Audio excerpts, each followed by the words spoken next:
Welcome to morning super prime time. ఇక దిల్సుఖ్ నగర్ పేలుళ్ల కేసులో Telangana high court సంచలన తీర్పు వెలువరించింది.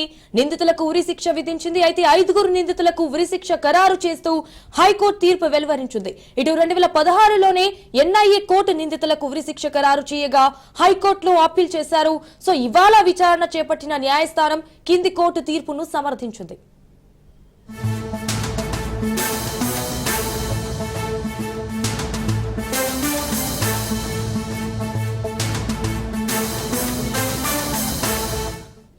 దేశవ్యాప్తంగా సంచలనం సృష్టించిన దిల్సుఖ్ నగర్ బాంబు పేలుళ్ల కేసులో హైకోర్టు తీర్పు వెలువరించింది. 2013 ఫిబ్రవరి 21న బస్ స్టాప్ లో మిర్చి పాయింట్ వద్ద జరిగిన జంట పేలుళ్లలో 18 మంది మృతి చెందగా 131 మంది గాయపడ్డారు. అయితే ఈ కేసులో ప్రధాన నిందితుడు మహమ్మద్ రియాజ్ అలియాస్ రియాజ్ బత్కల్ ఇప్పటికే పరారీలోనే ఉన్నారు. అయితే మిగిలిన 5 నిందితులకు ఎన్ఐఏ కోర్టు ఉరి శిక్ష విధిస్తూ 2016 డిసెంబర్ 13న తీర్పు వెలువరించింది.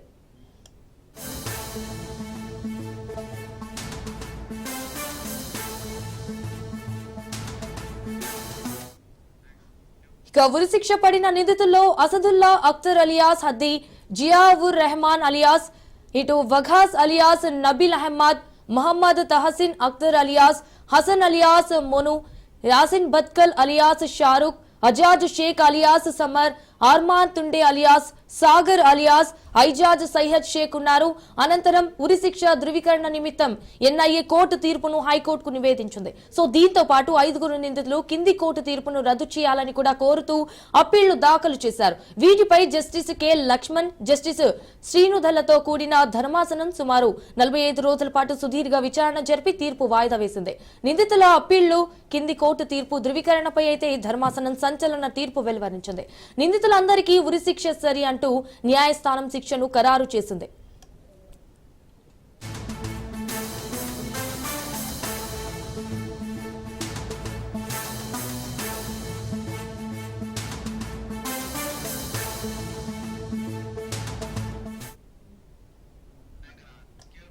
రైట్, ఇక ఇదే విషయానికి సంబంధించి మరిన్ని డీటెయిల్స్ మా ప్రతినిధి రత్నకుమార్ లైవ్ లో అందిస్తారు. రత్నకుమార్, సో మొత్తానికైతే దిల్సుఖ్ నగర్ పేలుళ్ల కేసులో అయితే తెలంగాణ హైకోర్టు సంచలన తీర్పు వెలువరించింది అన్నట్టుగా తెలుస్తోంది. సో దీనివల్ల అయితే నిందితుల తదుపరి స్టెప్ ఎలా ఉండబోతోంది, దీనికి సంబంధించిన అప్డేట్స్ ఏంటి? 2013లో సంచలనం సృష్టించినటువంటి దిల్సుఖ్ నగర్ బాంబు పేలుళ్ల ఘటనకు సంబంధించి కేసు విచారణ ఇవాళ హైకోర్టులో జరిగింది. కొద్దిసేపటి క్రితమే హైకోర్టు తీర్పు ప్రకటించింది. గతంలో ఎన్ఐఏ కోర్టు ఇచ్చిన ట్రయల్ కోర్టు ఇచ్చినటువంటి తీర్పునే సమర్థిస్తూ నిందితుల తరపున న్యాయవాదులు దాఖలు చేసినటువంటి పిటిషన్ను కొట్టివేస్తున్నట్లు ప్రకటించింది హైకోర్టు. దీంతో నిందితులందరికీ ఒక్కసారిగా షాక్ ఎదురైంది. తదుపరి కొద్దిసేపటి క్రితమే ఈ యొక్క పిటిషన్ కొట్టివేతకు సంబంధించి కూడా వాళ్ళకి సంబంధించినటువంటి అడ్వకేటు మీడియాతో మాట్లాడటం జరిగింది. మీడియాతో మాట్లాడుతూ ఆయన కొన్ని కీలక విషయాలను తెలియజేశారు. ప్రస్తుతం ఇప్పటికే ఎన్ఐఏ కోర్టులో మరణశిక్ష విధించగా 5 నిందితులకు అదే దాన్నే రిపీట్ చేస్తూ ఇప్పుడు హైకోర్టు కూడా ఆ తీర్పునే సమర్థిస్తూ తాము వేసినటువంటి పిటిషన్ను కొట్టివేశారు. కాబట్టి తదుపరి ఇమీడియట్గా తాము సుప్రీంకోర్టులో పిటిషన్ దాఖలు చేయబోతున్నాము అనేటువంటి విషయాన్ని ఆయన స్పష్టం చేశారు. సో సుప్రీంకోర్టులో పిటిషన్ దాఖలు చేసిన తర్వాత ఇది మరికొంత కాలం సమయం గడిచేటువంటి అవకాశాలు అయితే చాలా స్పష్టంగా కనిపిస్తున్నాయి. మరోవైపున ఇందులో మొదటి నుంచి కూడా పిటిషనర్స్ తమ యొక్క వాదనలను వినిపిస్తూ నిందితుల తరపున ఈ కేసులో ఏదైతే 2013లో చోటు చేసుకున్నటువంటి యొక్క దిల్సుఖ్ నగర్ బాంబు పేలుళ్ల వరుస పేలుళ్ల ఘటనకు సంబంధించి కూడా వారు వాదనలు వినిపిస్తూ ఈ కేసుతో ఇందులో ప్రధాన నిందితులుగా చేర్చబడినటువంటి వ్యక్తులకు ఎటువంటి సంబంధం లేదు, వేరువేరు కేసులలో వారిని అరెస్ట్ చేసి వారికి ఈ కేసులను అంటగెట్టి వారిని నిందితులుగా చిత్రీకరించినటువంటి ప్రయత్నం చేశారు అనేది మొదటి నుంచి నిందితుల తరపున వాదిస్తున్నటువంటి లాయర్ల యొక్క వాదన. కానీ దీని మీద వీటన్నిటినీ వ్యతిరేకించింది న్యాయస్థానాలు. ఎన్ఐఏ కోర్టులో విచారణ జరిగిన తర్వాత ఖచ్చితంగా వీరి యొక్క ప్రమేయం అనేది ఉంది అనేటువంటి విషయాన్ని కన్ఫర్మ్ చేసింది. ఆ సమయంలో 2013లో ఇన్సిడెంట్ జరిగిన తర్వాత 2016లో ఎన్ఐఏ కోర్టు ఈ తీర్పు చెప్పింది. అందులో భాగంగానే జరిగినటువంటి ఇన్సిడెంట్కు సంబంధించి ఆ సమయంలో పోలీసులు దాదాపు 4000 పేజీల ఛార్జ్ షీట్ను దాఖలు చేసి అసలు పథక రచన ఎలా చేశారు దిల్సుఖ్ నగర్ బాంబు పేలుళ్ల ఘటనకు సంబంధించి ఇందులో ఉన్నటువంటి ప్రధాన నిందితులు అనే దాని మీద దాదాపు 4000 పేజీల ఛార్జ్ షీట్ను కూడా వేయటం జరిగింది. ఇక ఇందులో ముఖ్యంగా ఎవరైతే ఇటు రియాజ్ భక్తల్ అనేటువంటి వ్యక్తి ఉన్నాడో, రియాజ్ భక్తల్ పాకిస్తాన్కి సంబంధించినటువంటి ఉగ్రవాద ఇండియన్ ముజాహిద్దీన్ సంస్థకు సంబంధించినటువంటి ఉగ్రవాద సంస్థకు సంబంధించినటువంటి వ్యక్తి తనే కీ రోల్ ప్లే చేశాడు యొక్క ఘటనకు సంబంధించి, బాంబు పేలుళ్లకు సంబంధించి. ప్రస్తుతం అతను పాకిస్తాన్లోనే తలదాచుకొని పరారీలో ఉన్నట్లు తెలుస్తోంది. ఇక మిగతా నిందులు ఎవరైతే 5 నిందితులు ఉన్నారో ఈ 5 నిందితులకు కూడా ఉరిశిక్షను మరొకసారి ఎన్ఐఏ కోర్టు ఏదైతే ఉరిశిక్షను ఖరారు చేస్తూ ఇచ్చినటువంటి తీర్పుని సమర్థిస్తూ ఇప్పుడు హైకోర్టు కూడా అదే తీర్పును ప్రకటించింది. ఎన్ఐఏ కోర్టు ఇచ్చినటువంటి తీర్పును సమర్థించింది. ఇక ఇందులో మరొక కీలక నిందితుడిగా ఉన్నటువంటి సయ్యద్ ముగ్దల్ అనేటువంటి మరొక నిందితుడు గత కొంతకాలం క్రితం అనారోగ్యంతో తను మృతి చెందాడు.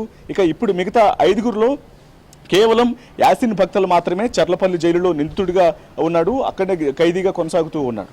ఇక మరోవైపు ఇందులో మిగతా 4 ఎవరైతే ఉన్నారో నిందితులు వరుసగా అజ్దుల్లా అఖ్తర్, జియావుర్ రెహమాన్, ఇజాక్ షేక్, తహసీన్ అఖ్తర్. ఈ 4 వివిధ కేసులలో దేశవ్యాప్తంగా వివిధ జైళ్లలో నిందితులుగా ఖైదీలుగా ఉన్నారు. సో వీరందరికీ ఇప్పుడు హైకోర్టు ఎన్ఐఏ కోర్టు ఇచ్చినటువంటి తీర్పును సమర్థిస్తూనే ఉరిశిక్షను మరొకసారి రిపీట్ చేసినటువంటి పరిస్థితి ఉంది. ఇక నెక్స్ట్ వీళ్ళు ఇమ్మీడియట్గా సుప్రీంకోర్టుకు వెళ్ళేటువంటి ఆలోచన చేస్తున్నారు. ఇక 2013లో జరిగినటువంటి ఇన్సిడెంట్ గురించి మనం ఒకసారి మాట్లాడుకున్నట్లయితే దిల్సుఖ్ నగర్ ఒక్కసారిగా పేలుళ్ల ఘటన అనేది ఉన్నపళాన సాయంత్రం వరకు ప్రశాంతంగా ఉన్నటువంటి హైదరాబాదు వాతావరణంలో అలజడి రేపింది. దాదాపు 18 మంది యొక్క అంటే ఒక సైకిల్ దగ్గర టిఫిన్ బాక్సులు ఎగ్జాక్ట్లీ కొనార్కు థియేటర్కు సమీపంలోనే సాయంత్రం ప్రాంతంలో ఒక టిఫిన్ బాక్సులో బాంబును పెట్టి పలు ప్రాంతాల్లో ఒకే ఏరియాలో 2-3 చోట్ల ఈ యొక్క పేలుళ్ల ఘటనలు అనేవి చోటు చేసుకున్నాయి. ఈ ఇన్సిడెంట్ ద్వారా దాదాపు 18 మంది ప్రాణాలు కోల్పోగా దాదాపు 150 మంది తీవ్ర గాయాలు పాలయ్యారు.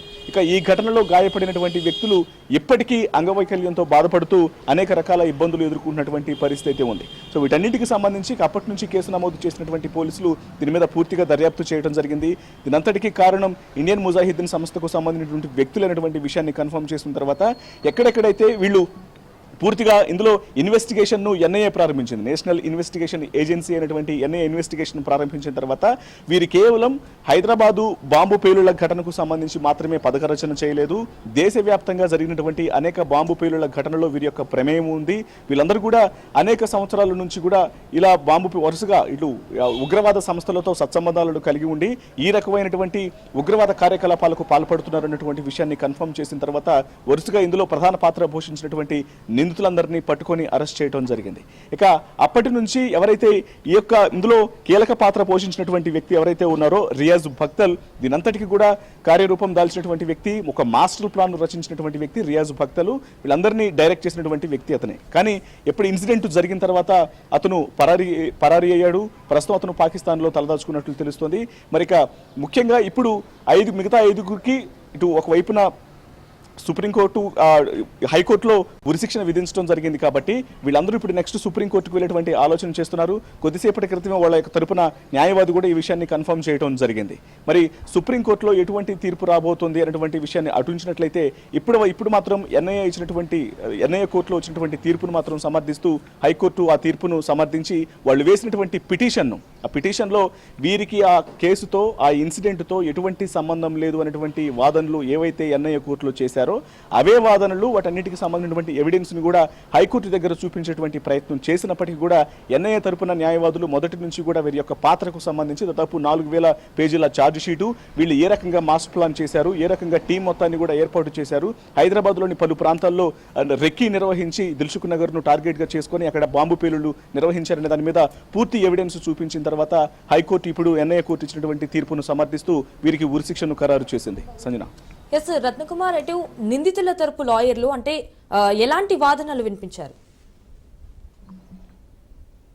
అదే చెప్తున్నారు. కొద్దిసేపటి క్రితం కూడా మీడియాతో మాట్లాడుతూ వీళ్ళు తెలియజేసినటువంటి అంశం కూడా ఒకటే ఉంది. వీరికి ఒకవైపున ఎన్ఐఏ ఇన్వెస్టిగేషన్లో మొత్తం ఒక దర్యాప్తు సంస్థ, పలు బృందాలతో కూడినటువంటి దర్యాప్తు సంస్థ కొన్ని సంవత్సరాల పాటు ఇన్వెస్టిగేషన్ మొదలుపెట్టిన తర్వాత వీరి యొక్క పాత్ర అనేది చాలా కీలకంగా ఉంది.